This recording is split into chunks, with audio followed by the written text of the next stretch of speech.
এজন্য বলা হয়েছে, সৃষ্টিকর্তা বলেছেন আমি সবকিছু জোড়ায় জোড়ায় সৃষ্টি করেছি।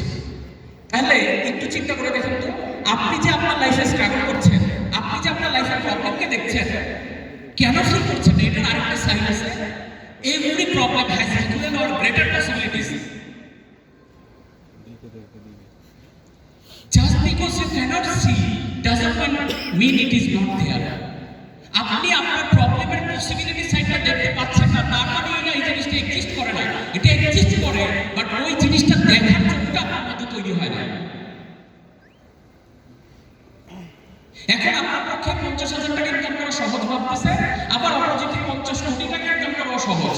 এখন আপনি কোনটা ফোকাস করতেছেন, সেটার উপরে আপনার বিলিফটা গ্রো করবে এবং আউটকামটা ওইভাবে আপনার জন্য তৈরি হবে। মেসেজটা ক্লিয়ার সবাই? সো এখন সবকিছুর দুইটা সাইড আছে, ওকে? তাহলে আপনি যে বিলিভ করেন এটাও দুইটা সাইড। একটা হচ্ছে ডাউট, একটা হচ্ছে ফেথ। তাহলে doubt is a believe outcome I don't desire. তাহলে outcome I don't desire a believe করা হচ্ছে ডাউট। তার মানে আপনি চান না আপনার লাইফটা স্ট্রাগল করুন, আপনি চান না আপনার লাইফে ইনকাম কম হোক, কিন্তু আপনি বিলিভ করেন আপনার লাইফে ওরকমই হবে। সামনে কি টেনশন, দেশের অবস্থা খারাপ যাচ্ছে, এটা হইতেছে, আরো অনেক স্ট্রাগল আসবে। তাহলে এই আউটকামগুলো কিন্তু আমরা ডিজায়ার করি না, বাট এটা আমরা যখন বিলিভ করি আমাদের লাইফে এই আউটকামগুলোই একটা পর একটা আসতে থাকে। ক্লিয়ার? আরেকটা হচ্ছে faith. Faith is a believe outcome I desire. অর্থাৎ আমি যা চাই, আমি 1 কোটি টাকা মাসে ইনকাম করতে চাই, দিস ইজ মাই আউটকাম। এই আউটকামে যখন আমি বিলিভ করি, that is called faith. Interesting ব্যাপার হচ্ছে আপনার ব্রেইনের যে সিপিইউর ক্ষমতা, ব্রেইনের যে সক্ষমতা, এইটা ডাউটের জন্য যে পরিমাণ এনার্জি আপনার দরকার হয়, বিলিভের জন্য সেম এনার্জি দরকার হয়। গরিব থাকার জন্য আপনার ব্রেইনে যতগুলো অ্যাক্টিভিটি করা লাগে, বড়লোক থাকার জন্য ব্রেইনে সেম অ্যাক্টিভিটি করা লাগে। গরিব থাকার জন্য স্পেসিফিক কিছু কাজ করা লাগে, বড়লোক হওয়ার জন্য স্পেসিফিক কিছু কাজ করা লাগে। দুইটা কাজই সেম। তাহলে আমি 1 লক্ষ টাকা ইনকাম করতে আমার ব্রেইনে যা যা কিছু ইনপুট দিতে হয়, আমি 1 কোটি টাকা ইনকাম করতে সেম ইনপুটই দিতে হয়। তাহলে আমি কেন 1 কোটি টাকা 1 লাখ নির্ধারণ করে বসে আছি? বিকজ গত 25, 30, 40 বছর ধরে আমাদের ব্রেনে ঢুকে হয়েছে 1 কোটি টাকা অনেক টাকা, এটা তোমার পক্ষে ইনকাম করা সম্ভব না। টাকা হচ্ছে খারাপ জিনিস, নষ্ট হয়ে যাবে। যার কারণে আমার সামনে 1 কোটি টাকার অপরচুনিটি আমি দেখি না, বিকজ আমি ওইটাতে সো প্রোগ্রামড। আমি জানি না মেসেজগুলো ধরতে পারছি কিনা, অনেক লং এই যে টপিকগুলো বলছি, একটা টপিকের উপর আমার 6 ঘন্টা 7 ঘন্টা লেগেছে, একদম সাইন্টিফিক্যালি প্রুভেন। ফিজিক্সের আমি 6টা প্রিন্সিপালের উপরে এই পুরো সাইন্টিফিক লেকচারটা দাঁড় করাবো। একটা প্রিন্সিপাল ধরে ধরে যখন আমরা ক্লাসে শেয়ার করি, মানুষ অন্য লেভেলে চিন্তা করতে পারে। তখন এক্সট্রা আমার পরিচয় আমি সবসময় এভাবে জানি, ভেরি অর্ডিনারি, আমি খুবই সাধারণ মানুষ, গ্রাম থেকে উঠে আসি। তাহলে ডিফারেন্সটা কোথায় আমার সাথে বাকিদের? I am very ordinary with extraordinary believe. আমি বিলিভ করি সেই রজার ব্যানিস্টারের মতো, যে পৃথিবীকে নতুন একটা উদ্দীপনায় নিয়ে গিয়েছিল। একটা 4 মিনিট ব্যারিয়ার ছিল, যে দৌড়বিদরা চিন্তা করতো কোনোদিনও 4 মিনিটের কমে 1 মাইল দৌড়ানো সম্ভব না। সো অক্সফোর্ডের মেডিকেল স্টুডেন্ট রজার ব্যানিস্টার প্রথম চিন্তা করলো এটা সম্ভব, এবং সে যখন এই রেকর্ডটা ভাঙলো, এই খবর আপনারা সবাই জানেন। কিন্তু ইন্টারেস্টিং পার্টটা হচ্ছে রজার ব্যানিস্টার এই রেকর্ডটা করার জাস্ট 7 দিন পরে জন ল্যান্ডি নামে আরেকজন এই রেকর্ডটা ভেঙে ফেলে। এখন এর আগে পর্যন্ত হাজার হাজার বছর আগে কেউ এটা পারে না। কারণ কি? কারণ সায়েন্স প্রুফ করছে যে এটা মানুষের পক্ষে সম্ভব না। তো রজার ব্যানিস্টার যখন প্রথম চিন্তা করলেন যে এটা আমার পক্ষে সম্ভব, এবং উনি করে দেখালেন, তারপরে থেকে বাকি সবার মধ্যে বিশ্বাস চলে আসলো যে আমাদের পক্ষেও সম্ভব। সো আমি বলতে চাই যে আমার পক্ষে যদি গ্রাম থেকে উঠে আসে এত সাধারণ একটা মানুষ, মাসে 1 কোটি না, এখন আমার শুধু 2025 সালে আমার যে কয়টা ভেঞ্চার আছে দেশে এবং দেশের বাইরে, এটা মিলে আমার নেয়ার অ্যাবাউট প্রায় 350 কোটি টাকা শুধু প্রফিট হবে। হাউ? বিকজ আমি সফটওয়্যারটা ইনস্টল করছি, সিম্পল, আর কিচ্ছু না, বিশ্বাস করেন। এটা করে।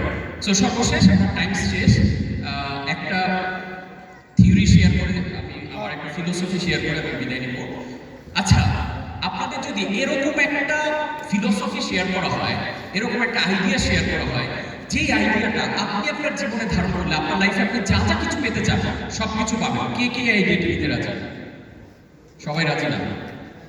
মানে এমন একটা ফিলোসফি যেটা আপনি আপনার মধ্যে ইনস্টল করলে আপনার জীবনে জাদুর মতো যা যা কিছু পেতে চান সব কিছু পাবেন। নিতে চাই সবাই? সাউন্ড নাই, low energy equals no impact. Low energy equals always no impact.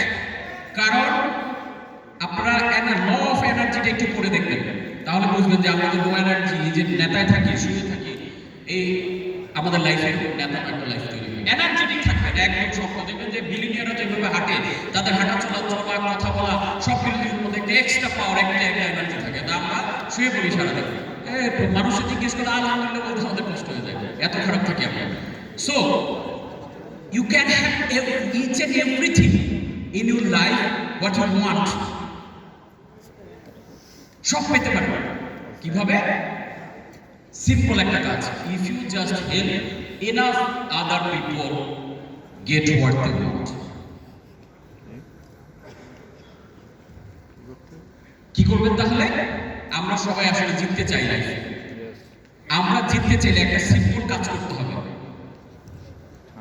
অন্যকে জিতাতে হবে। This is my philosophy. এই ওয়ার্ডটা যদি আপনি ধারণ করে নিয়ে যান, সারাদিনে অনেক লেকচার শুনবেন, অনেক কিছু শুনবেন, এই একটা ওয়ার্ড আপনার বুকে বা হৃদয়ের ইয়েতে টাইমলাইনে লিখে যান, জিতাও। কি করবো আমরা?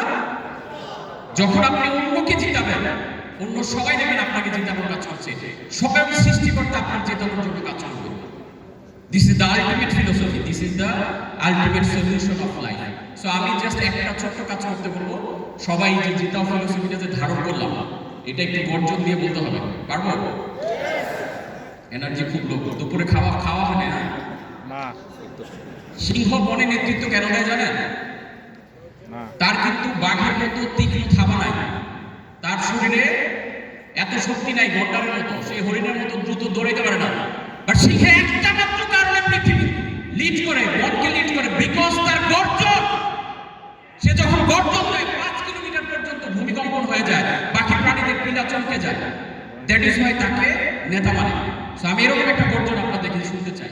সো আমি যখন বলবো জিততে চাও, আপনারা এই আকাশ পাতাল কাঁপিয়ে বলবেন জিততে চাও। আমি যখন বলবো আপনারা কি বলবেন? জিতাও। রেডি সবাই? জিততে চাও? জিতাও। জিততে চাও? জিতাও। জিততে চাও? আপনি যখন অন্য মানুষকে জিতাবেন, পুরো পৃথিবী জিতবে। এই পৃথিবীতে কোনো হানাহানি, মারামারি কোনো কিছু থাকবে না। আপনি যখন এরা আদার পিপলকে হেল্প করবেন, দেখবেন পুরো বিশ্ব আপনাকে হেল্প করছে আপনাকে জিতানোর জন্য।